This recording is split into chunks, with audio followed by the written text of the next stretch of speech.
everyone, and welcome to today's video, which is part of the Close to My Heart Twisters Sisters YouTube hop, where we take something from a brand new catalogue and twist it up and use it in a way that may not have been for its original intended purpose. This is the November-December 2021 brand new catalogue, and for today's video I am going to use one of the Candid Moments stamp and thin cut sets. Just taking a moment to look through this catalogue. I absolutely love this collection so much. I think it's beautiful, all the patterns and the tones, the stickers, the Picture My Life cards, it's all just so pretty. But for today's video, I'm actually going to be using the Candid Moments card making stamp and thin cut set, and I'm only using one item from it, and that is this heart thin cut. What I'm going to be doing today is using this heart thin cut to create two stencils so that we can do some layered ink blending. I have actually gone ahead and worked out the template for this so that we can just jump straight into the creating. I've cut two panels at 4 inches by 5 1/4 inches. They're just 1/4 inch shy from an A2 card base, and this will help when we're doing all of our stenciling and our ink blending so that we know we can position this with some washi tape directly onto a card panel. I might photograph these templates and put them up on my Facebook page. I'll put a link below so that you can go and grab those templates so that you've got them to reference to recreate these cards if you wish. What I've basically done is found the central point. So 2 inches in, 2 3/4, 8 inches up, and I've drawn lines.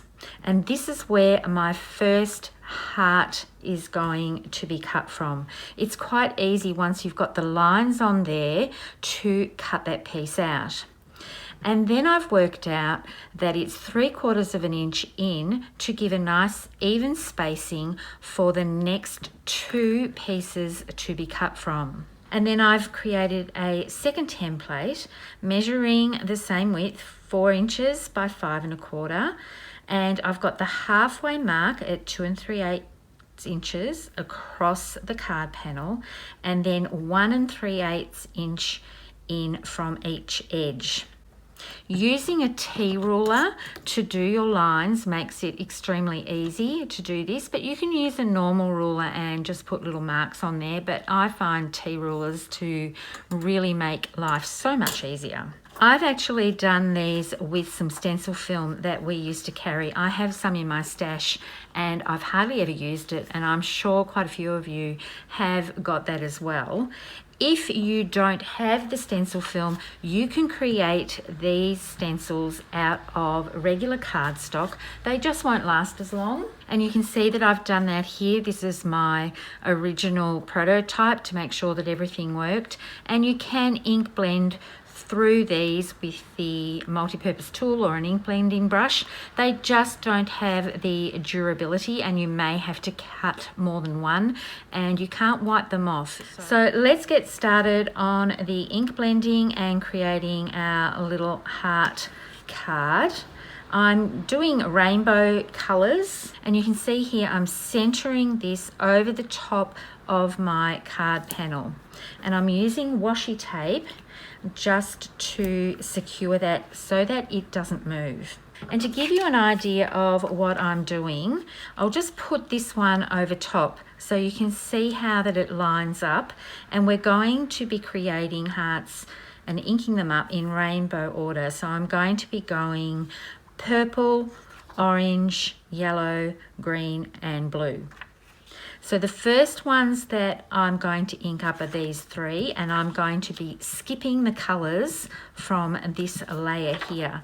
So I'm going to be doing purple, skip the orange, go to yellow, skip the green, go to blue. I'm going to mask off each side of the first heart. So the first row that I'm doing here, I'm going to start with Wild Berry, and I'm concentrating the colour down the bottom section of the heart and then bringing it up.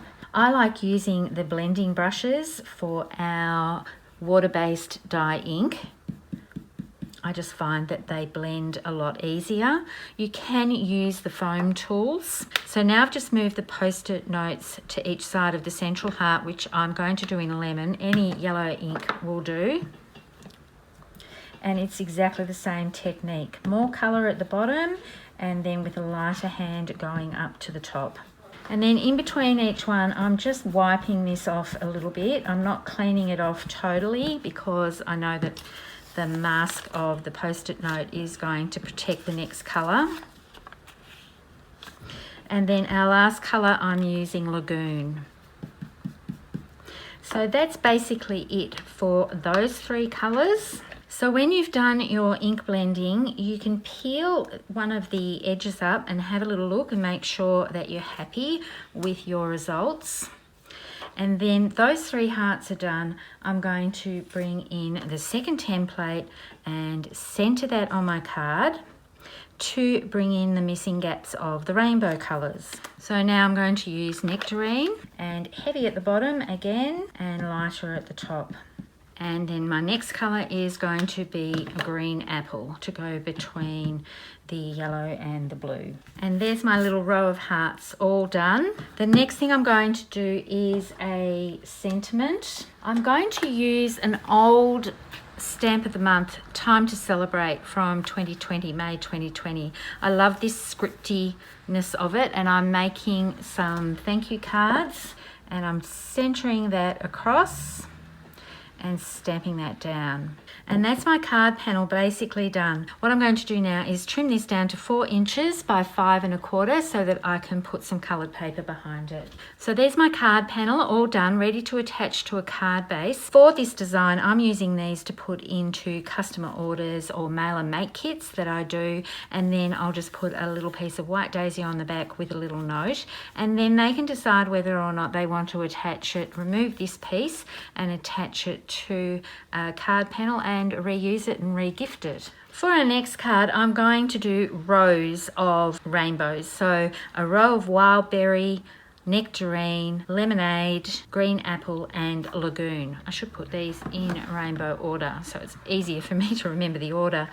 But what I need to do is start in the middle and then work my way down and up the cards so that it's all nicely positioned on the card and everything's nice and central. The first colour I'm going to bring in is Lemonade, the yellow, because I know that's my middle of the rainbow colours that I'm using today. I have cleaned the stencils off with a baby wipe and then dried it with paper towel. You will need to do this in between each one of these if you are using something like stencil film. If you're using just regular cardstock, you don't need to do that so much because the ink gets absorbed into that. But once it gets too wet with ink, the stencil won't work terribly well. It will tend to deteriorate and can then obviously tear. So it's a little bit more of a process when you're doing it with a stencil film, but it does mean that you can reuse and reuse and reuse. So this is what I mean about wiping it off, drying it, flipping it over, drying it again. I'll put that one aside, and now I'm going to bring in my next one, which are the central hearts. What I would recommend for drawing on stencils really is probably lead pencil and then rubbing it all off, but I've done it in pen so that you can actually see what I'm doing. So I'm going in with this heavier at the bottom, lighter at the top, and that's my row of yellow. I'm going to clean off my stencil and then bring this one in. Now this is a little bit of eyeballing, but I can see through my stencil film. If you're using a card-based one, you can still line it up very well. You just have to look at where these parts are and make sure that these edges are straight, and then you'll get a fairly straight row of hearts. Press that down. Our next colour is green apple. And I'm going to keep doing exactly the same process up and down the card, and I'll speed everything up and put some music on so you don't have to watch me do the entire thing, but you'll get to see the end result.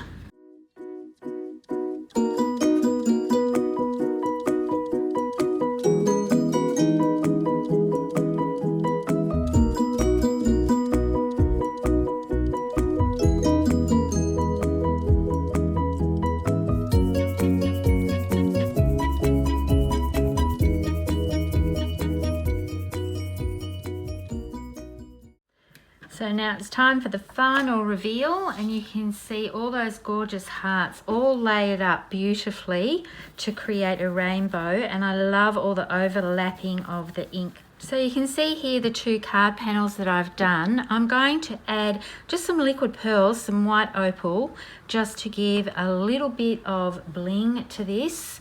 What I like to do is squeeze a little bit off onto some spare cardstock before I actually go in. I want to make sure that it's all flowing nicely, and I'm just going to put some little dots around where I think it might be nice to have some, just to add a little bit of something extra to these card panels. So here are all the note card panels that I have done. This one I trimmed down a little bit more because I hadn't put the post-it notes on each side, and I got a little bit of overlap on the edges of the colours, so I just trimmed that panel down a little bit. You can see the rainbow colours are very, very striking. What I do with some coloured cardstock is I cut it and store it into rainbow order, 4 1/4 by 5 1/2, so a card panel all ready to go, so I can quickly grab them when I'm in the mood for making cards or note cards and put them together very quickly. You can see that the two different looks with these, I think, look really, really pretty. I love this clean and simple type design, and if you want to go the next level, you can create layers of the rainbow. And with the stencil film, although you do have to clean it off in between each application of ink, it does mean you can reuse them over and over again. But don't worry if you don't have this, just use regular cardstock and do some card panels. One little heart die cut from this Candid Moments Cardmaking set has created all of these cards. In the description below will be a list of all the people who are participating in the Twisted Sisters YouTube hop, and I will have links as their videos appear. There are 2 videos posting every day. It started on the 1st of November, so the links will be there for those that have gone before me, and then I will update that list as the next few days go on. So make sure you check them all out, give them a like, and hopefully subscribe to their YouTube channels. I'll put some still shots up at the end of this video. I hope you enjoyed what you saw here today, and will join me next time. Thank you for watching. Bye for now.